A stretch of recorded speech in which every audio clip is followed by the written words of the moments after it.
entertainment for live shows and all that stuff. Oh. And my goal is to kind of beat the market price because a lot of them are very expensive. So I'm trying to understand. Okay, okay. I think there's somebody back there. Was it you? Yeah, you, no? I Okay. want to start my own business, so I raise my hand for being involved. Yeah, being involved in business. Why do you want to be involved in business? I just feel like that would be beneficial as like my own goals. It's not like I'm just working for a paycheck, I'm working to make something better. Exactly, exactly. And I like all those answers because I was in your place, I want to say maybe 6-7 years ago, taking a business class, not knowing if I wanted to start a business or if I wanted to be involved in business. But I knew whatever it had to be, I wanted to be in business. And it's so fortunate that I actually get to start my business. So you guys get the real hands-on of somebody who's not only started a business, but have successful businesses. And that's the key point. The key point is to be successful, right? And I know a lot of people had sent some questions. And so I want to answer some of those questions. I know our time is limited, but I want to go ahead and answer as much questions as you want. Be real, be honest with me, because one thing about me, Gigi, and Margaret knows about this, is I keep it as real as it gets. You know, I've seen the trenches. I've known how it is to start a business with no capital. I've known how it is to start a business as a female. I know how it is to start a business as a mother. I know how it is to start a business with your partner. I know how it is to start a business when every single door has been slammed. I know how it is to start a business when you're like, really? Is this what I really want to do? Or be involved in business? Is this really what I want to do? I've been through it all. And the key thing is to always remember your why, right? I know we hear this often. Can I write on the chalkboard? Yeah, go right ahead. Okay. Ooh. So I'm going to go throughout this whole session, I'm going to point to this. Why, right? Because that's the reason why you start anything that you start. And it's the reason that's going to keep you going when you start everything that you want to go, right? One of the questions somebody asked, and if that's one of your questions, put your hands up. They asked, what motivates me, right? They asked, what motivates you to keep doing what you do? And at the end of the day, I look at my why. Do you know what motivates me? 2 things motivates me. One are my kids. I have a 6-year-old and I have an 8-year-old who I want to leave a legacy for. I grew up in the Bahamas where I had nothing. When I say nothing, I mean nothing. You go to the Bahamas, it's cruise, you know, the weather, the beaches, everything is great, right? But when you go to the locals, the part where I was born in, where there was no electricity, there was no running water. I had to go outside to use the restroom. You know, these are the things that I had. And when I have my kids, I said I want to build a legacy for them. And I want to build a foundation that they can continue to build on. That's my why. Second thing, I want to travel, you know?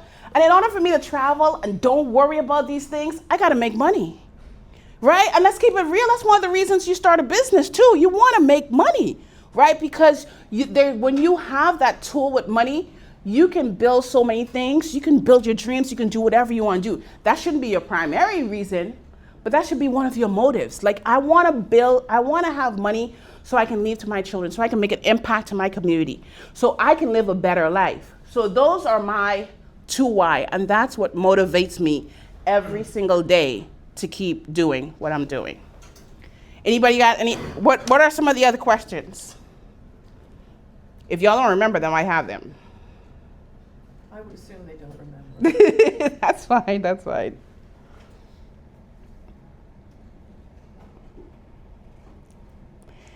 So one of the question was, what was the toughest part of growing OWIG into multiple industries, right? OWIG is our enterprise. And under the enterprise, we have different businesses. We have an insurance firm, we have a risk management firm, we have a clothing apparel, we also have a publishing company, right? So what started our business was One Way Insurance Group. That was what started our business, One Way Insurance Group. Here's a crazy story. My husband, that's my baby daddy right there, he came to me one day and said, you know what, we've been in the insurance industry for a couple years, let's start our own, right? And I'm from down south, Sussex County, and that's something that you do not see in Sussex County, right? And so I'm like, okay, let's do this. By the time I had a 1-year-old, I was pregnant with my baby. And so he said, let's start an insurance company and let's bet on ourselves. Let's take a risk. We're gonna come back to this word. Let's take a risk. Now, like I said in the beginning, this is the route that we took. The best thing about business is that there's so many different routes out there that you can take that will make you successful. The route that we took, the hand that we were dealt, was we had no money, no inheritance, and 2 kids to start a business that is very highly competitive. But we did not let that stop us. You know what we did? We pulled in all the money that we had. Start somewhere. If you are involved in business or want to start a business, start somewhere. Because all we had was our tax money. And so we pulled in our tax money. We got our LLC. We made everything legit. There's a difference between business and a hobby.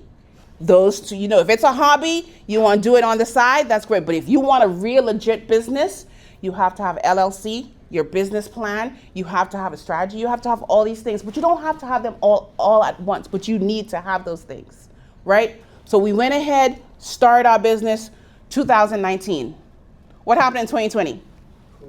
COVID. COVID hit. When everything was against us, there comes COVID, right? To make it even harder.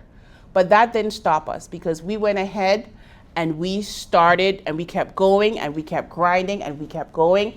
And what kept us afloat is because during that time, as a new business, we poured into our community.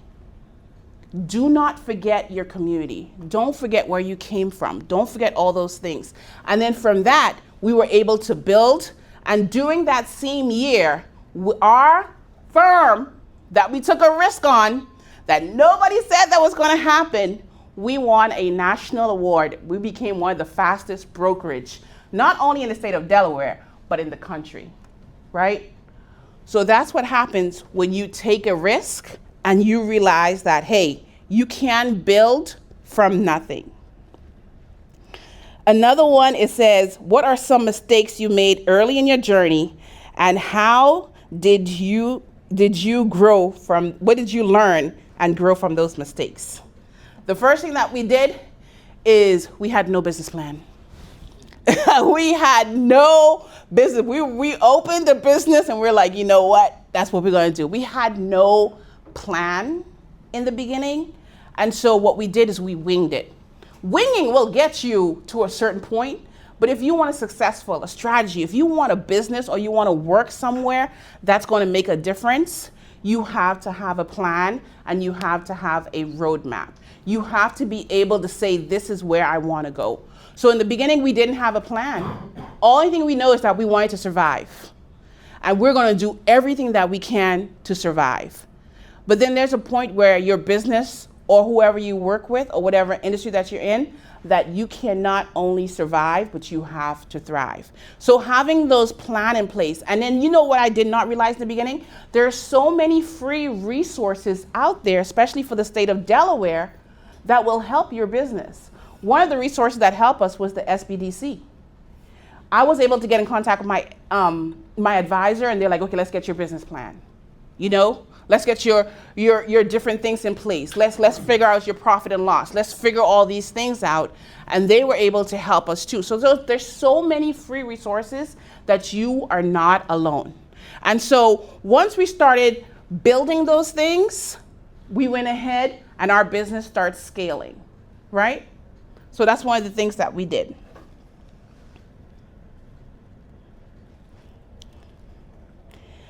Another question, how has being a mom influenced your approach to business and leadership? I am I'm a hands-on mom. You know, I always tell everybody that my kids come first. And one thing that I experienced, like I said, I keep it real. One thing that I experienced in the business field, working for other people and starting my business, is that when you're a female and you walk into the room, it's a little bit different. You know, people treat you a little bit different. I'm not gonna lie to you and say it gets better. But as a mom, a lot of times I had to make sacrifices where I was telling my kids, hey, I can't attend this event, or I can't be here because I need to be in a certain place, right? And I had to prioritize those things. But once I realized that I had to set boundaries to separate those two things, you know what I mean? Because when I'm with my kids, I'm with my kids. I'm full on mom. That's me. Like, don't call me, don't email me, because those times are set for my kids. Because I don't want to be the parent where my kids grow up and be like, yo, you were working all the time. I'm like, I give you all this money. And they're like, well, you weren't there.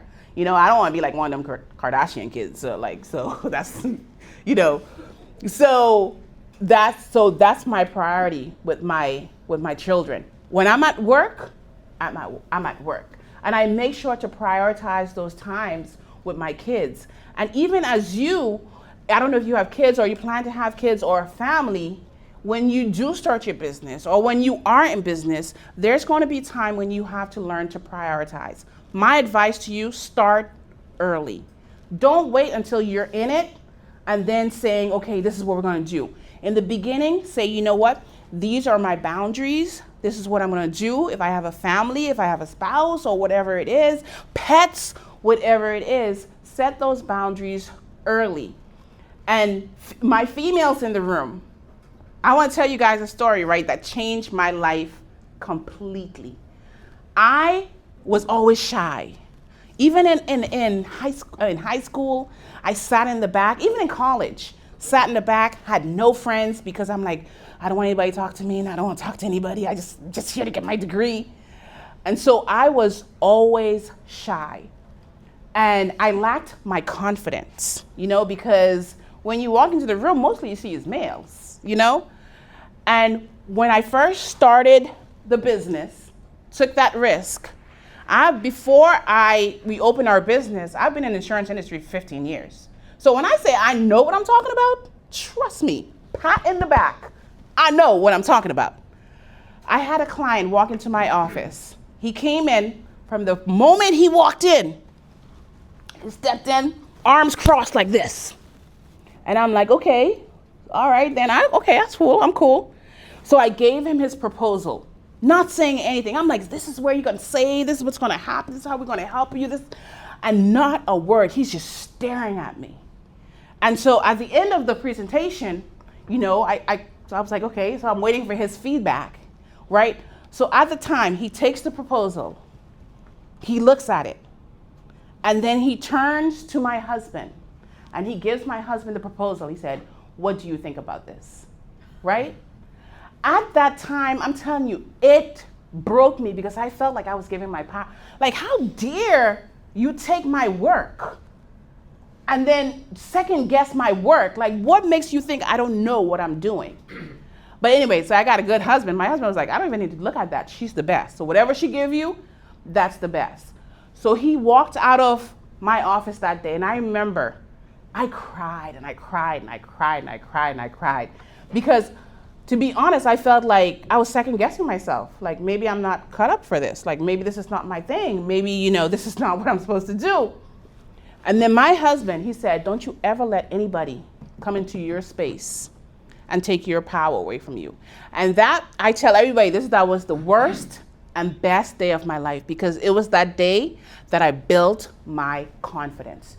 Because when you believe in yourself, no matter how much why, the risk or what business or whatever the plans, the business plan, but once you have that confidence and you believe in yourself and you have that mindset that, hey, I am capable of doing whatever I put my mind to, no matter what my manager says, no matter what it is. You have to be able to have that confidence and that mindset that you deserve to be in every room. You deserve to be at every table. You deserve to be where you are because you worked your butt off for it.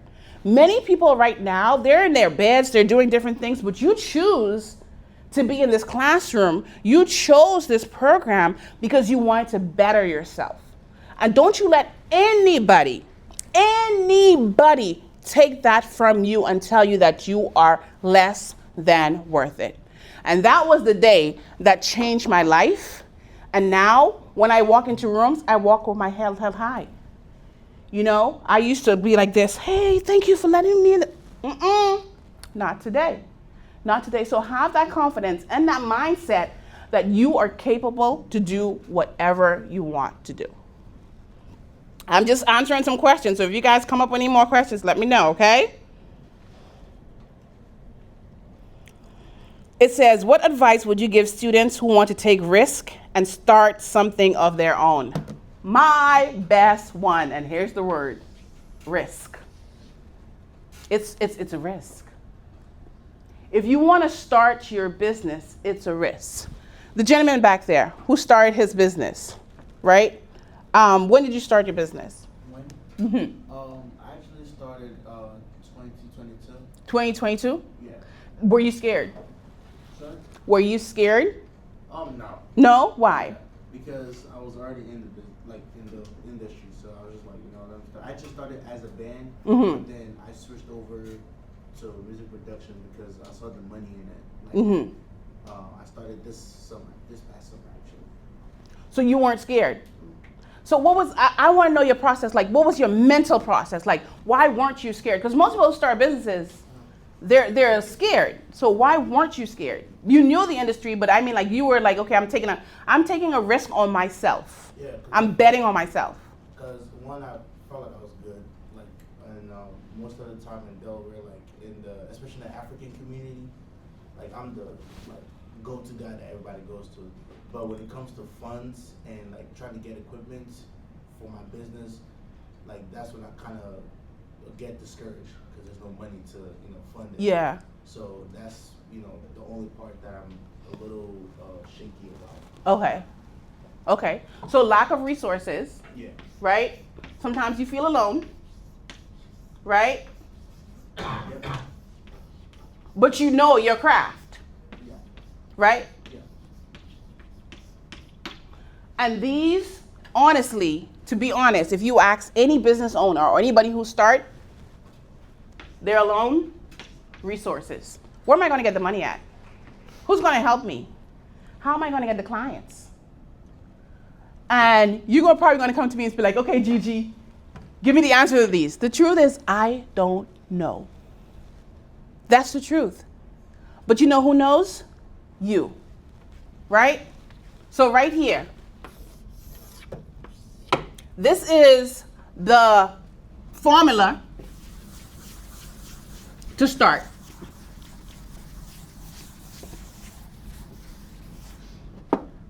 If you're starting, first of all, you got to bet on yourself. We know that. Like you are literally jumping off the cliff, right? I need feedback because, I go off energy. So I need some feedback. If I'm wrong, tell me I'm wrong. But if you're starting, you have to bet on yourself, right? Right. Okay. So we already know that. Taking a chance, bet on yourself, right? Then, after you bet on yourself, I got that LLC. I got the operating agreement. I opened that bank account. I have that website. I have that social media. I have everything. How am I going to get my client? Right? You know something he said? He said he knew what he was good at. What are you good at? Figure that out. What are you good at? Right? Then target your client. Right? If I'm good at speaking or whatever that business is, what I'm good at, I have to figure out who's my avatar. Who is my ideal client? Right? So you have to figure out who your ideal client is. Who do you want to attract? Who you want to market to? In the beginning, we said, oh, we sell insurance, so everybody needs insurance. So everybody's our client. No, everyone was not our client, right? Because our client was a specific group of people that work in certain industries. So now when we market, we don't market to everyone. We market to our clients, right? Free. Oh, let me tell you something. When you're a business owner, this is your favorite word. Free. Because there are free resources. Nobody ever told me about the SBDC. If I had learned about the SBDC in the beginning of my business, we would have been further along. Free resources. Figure out what are some free resources. SBDC, SBA, SCORE, Chambers. You are not alone. There are a whole group of people out there who's going to help you, want to help you, and they do it for free. You know what I'm saying? I never got a bill or invoice from the SBDC, but they were able to help us with our business plan, which we were able to take to the bank, which we were able to get capital, which we were able to renovate our office space, and also have Delaware's first mobile office. By the way, I'm going to leave my social media up so y'all can see what it looked like, because it's pretty. I'm telling you, Pimp My Ride. I'm telling you, y'all got to see it. So all of these things, you are not alone. Do you know about the SBDC? Yeah, I actually just got it. Good. SBA, SCORE. There's so many resources. Now leave my email address and say, Gigi, give me those frees. And I'll list every single free resource out there. So you are not alone when you start a business. And get the free resources out there. But you have to focus on your craft. What are you good at?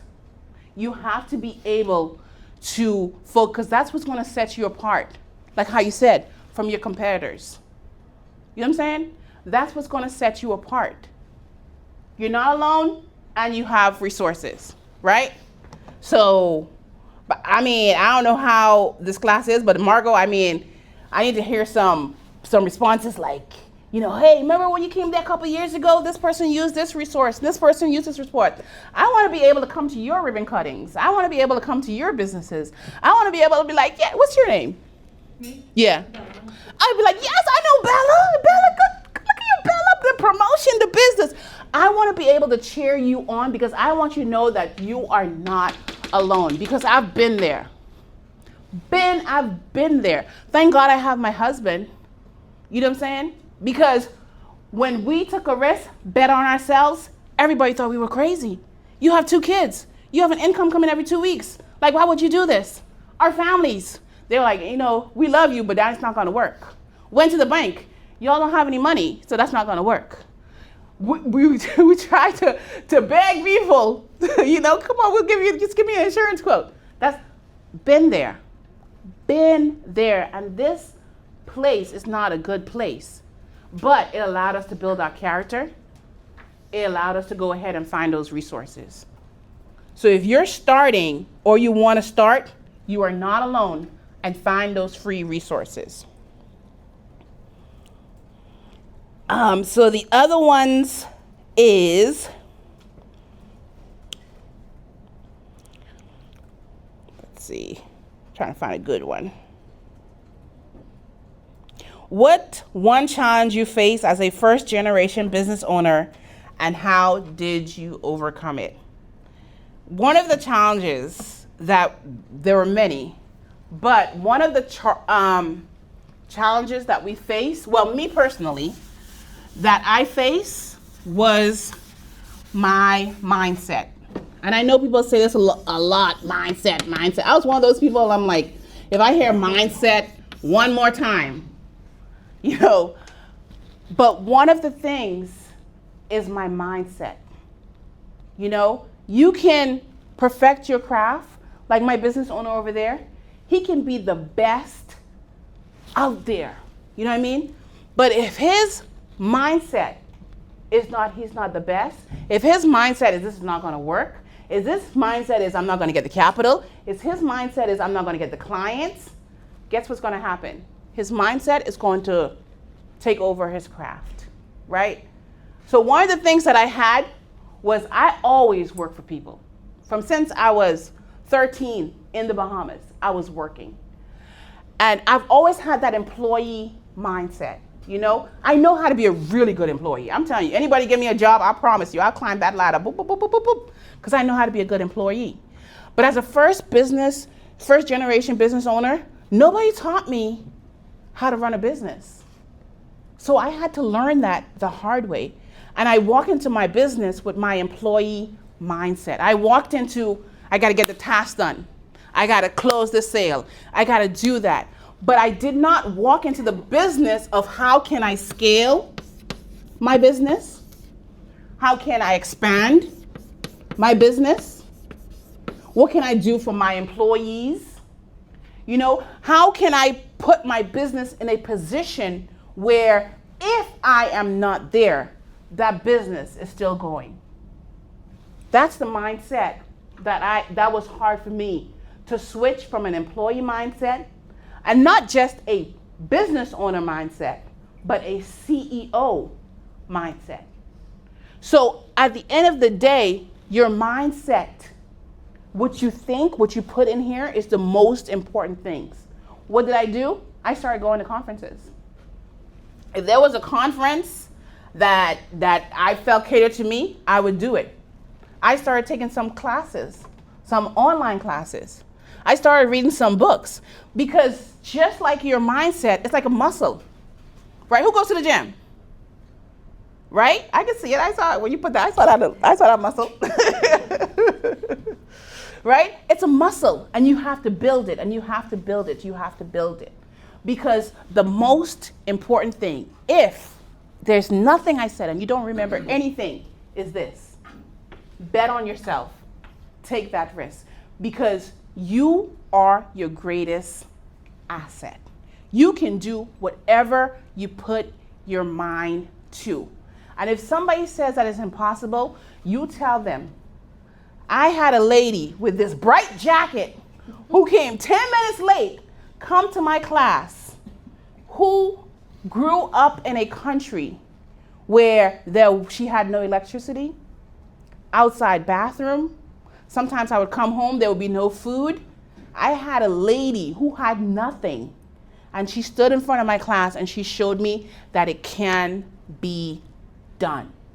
And it can be done. You hear me? I want to hear you guys say it. Say, it can be done. It can be done. Let me tell you something. I got 2 kids. And I know y'all got more energy than this. Come on now. I woke up like 5:30 this morning to be here. So I need that energy, okay? So I want to hear it like you believe in yourself. It can be done. Okay? It can be done. Okay, Bella. Okay, Bella. I'm becoming your ribbon cutting. All right, ready? 1, 2, 3. It can be done. I want to hear it. It can be done. Come on, a little louder. It can be done. It can be done. Whatever you put your mind to, whatever it is, it can be done. Bet on yourself. Take a risk. This has been awesome. Can you spend the next 5 minutes talking about what kind of insurance small businesses should have? Because Gigi, you were in this class for me a number of years ago. Yes. So she kind of understands, and one of the pieces that's always been missing is an insurance professional to tell the students what kind of insurance a small business person should have. Okay. Thank you. No problem. I'm just doing 5 minutes. Let me do my, y'all can see I my, knew you could do this. my artwork. Type of insurance, right? First insurance. Think about the foundation. This is what you're going to build your business on, right? Insurance is a transfer of risk. They're saying, hey, I'm going to pay you some money. If something happens, your insurance company is going to pay for it. Foundation. First insurance policy anybody should have is what? Anybody know? General liability. Right? General liability says, hey, I'm going to protect your business from other people. So if somebody comes in your business, let's say you have open space, they trip, they fall, they say, yo, Bella, you owe me some money. The general liability is going to be like, oh. Can you shut the door, please? The general liability is going to say, Bella, you don't have to pay for that. We got you covered. That's from other people. Foundation, general liability, right? So this is the house. This is your business, the house, right? We have the foundation. Then, next, we're going to build the walls, right? The walls is your property, the stuff that you have in there. If you have equipment or if you have personal stuff, whatever it is, this is your property insurance, right? Property insurance. Building burned down. Everything in there, you have insurance for your property. It covers that. We're building this house, right? So now let's cover the roof. If you have employees, those are your covering, right?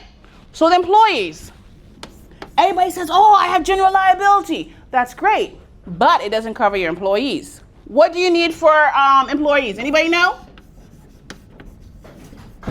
Workers' comp. If your employee, Bella employee used to come here, slips on the ground, her general liability is not going to cover that because it covers people who are not part of the business. But if her employee comes, slips, workers' comp, right? So we're seeing how we're building this house, right? Now, I have vehicles. I have cars. I have everything that I need. Is that covered in general liability? Yes or no? No, I like your orange shirt. You on top of it. Commercial auto, right? If you're using your business, your vehicle for your business, commercial auto. Please do not put it under your personal insurance because if something happens and it's for your business, your personal insurance is not going to cover it because it's specific insurance that you have for your commercial auto, right? Now, you may look at all of this. This is just some of it, the most popular ones, right? And be like, man, that's a lot of policies. Like, how do I know which policy to get? The best thing is when you're working with an expert who knows insurance. Don't call the 800 number. Don't be like 2 o'clock and then go online. Don't do that, please, because this is your business and anything happen can affect it. You can combine, in some cases, all of these policies into one. It's called a commercial package policy, right? So you can combine all of these into one and make one payment in most cases, right? So these are so always look at your business as a house. How am I going to cover all these things? Another policy that I didn't mention, right? If you are giving advice in a professional field, right? Whatever it is, you need a professional or E&O, error and omission, policy. That is saying that, hey, I told Bella, as a banker, I said, you know what, Bella, as your banker, I really think you should take that $10,000, invest it in some Microsoft, right? And then take that money that you get from Microsoft and then flip it and then go bungee jumping, right? Because she came to me for professional advice, right? So Bella went ahead, did all of that. Wrong advice, lost her business, right? You would think that, hey, the general liability, the foundation, this is the big dog, is going to cover that, right? But no, because as an expert, I gave her an advice. Because of the wrong advice that she took from me, it cost her big. So when she comes to file a claim or anything like that, because of my professionalism, that's the policy that's going to go ahead and pay for that. So if you're in any business that you're servicing, you're giving advice, please, this is a policy that everybody always forget. Get the professional advice because that's what's going to cover you. All right? So let me do a pop quiz. Foundation. Yes. The buildings. What's the roof? If you got a car, I told Bella to take a bungee jump. There you go. See, now you guys, insurance 101. Can you just for them, because these are like the great stuff. How about if you own a construction company, if you want own like different companies, like what else can you put in place to protect your business? Not just an insurance, because insurance is one part, but how can they understand like to transfer that like how, like what other stuff that you could put in place when it comes to like a risk? What he's talking about is risk management, because insurance is only part of risk management, right? That only is going to protect your business, right? But there's different things that you need to think of when it comes to risk. Anything that can go wrong in a business, you need to have a place for it, right? So you need to put safety things in place. You need to put procedures in place. You need to put waivers in place. If you're using social media, you need to have these different forms in place. So all of these things, don't only look at insurance, because insurance is great, but it's only piece of the puzzle. You have to look at the bigger picture as business owners, as business leaders. You have to look at the bigger picture and says, okay, what things can I put in place minus the insurance that's going to protect my business, and have all these things in place, right? And that's the risk management. And a lot of people always forget that. They think about, oh, I have insurance, but they don't think about the risk management as well. Actually, we're about out of time. Yep. Thank you. No problem. Oh, let me give y'all my email. If anybody, I know I went really quick, so if anybody have any questions.